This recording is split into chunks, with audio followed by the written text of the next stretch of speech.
अंगावर गुलाल पडल्याशिवाय मुंबई सोडणार नाही असा पवित्रा जरांगेंनी घेतलाय आणि या दरम्यान आता आरक्षणाच्या मुद्द्यावरनं उद्धव ठाकरेंनी मुख्यमंत्री देवेंद्र फडणवीस आणि उपमुख्यमंत्री एकनाथ शिंदे यांच्यावर निशाणा साधलाय।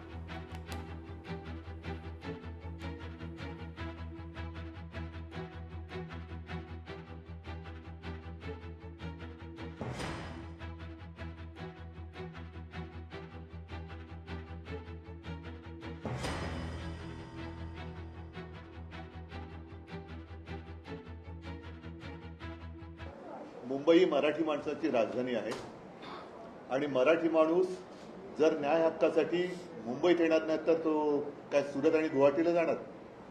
त्याच्यामुळे ही मराठी माणसाची ताकद मराठी दृष्ट्याने दिसते आहे। ही एक मोठी चांगली गोष्ट आहे। नाईलाजाने त्यांना न्याय हक्कासाठी मुंबईत यावं लागलेलं आहे।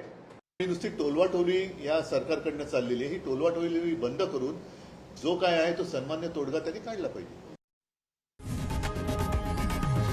लोकशाही मराठी ऐका, पहा, जागरूक रहा।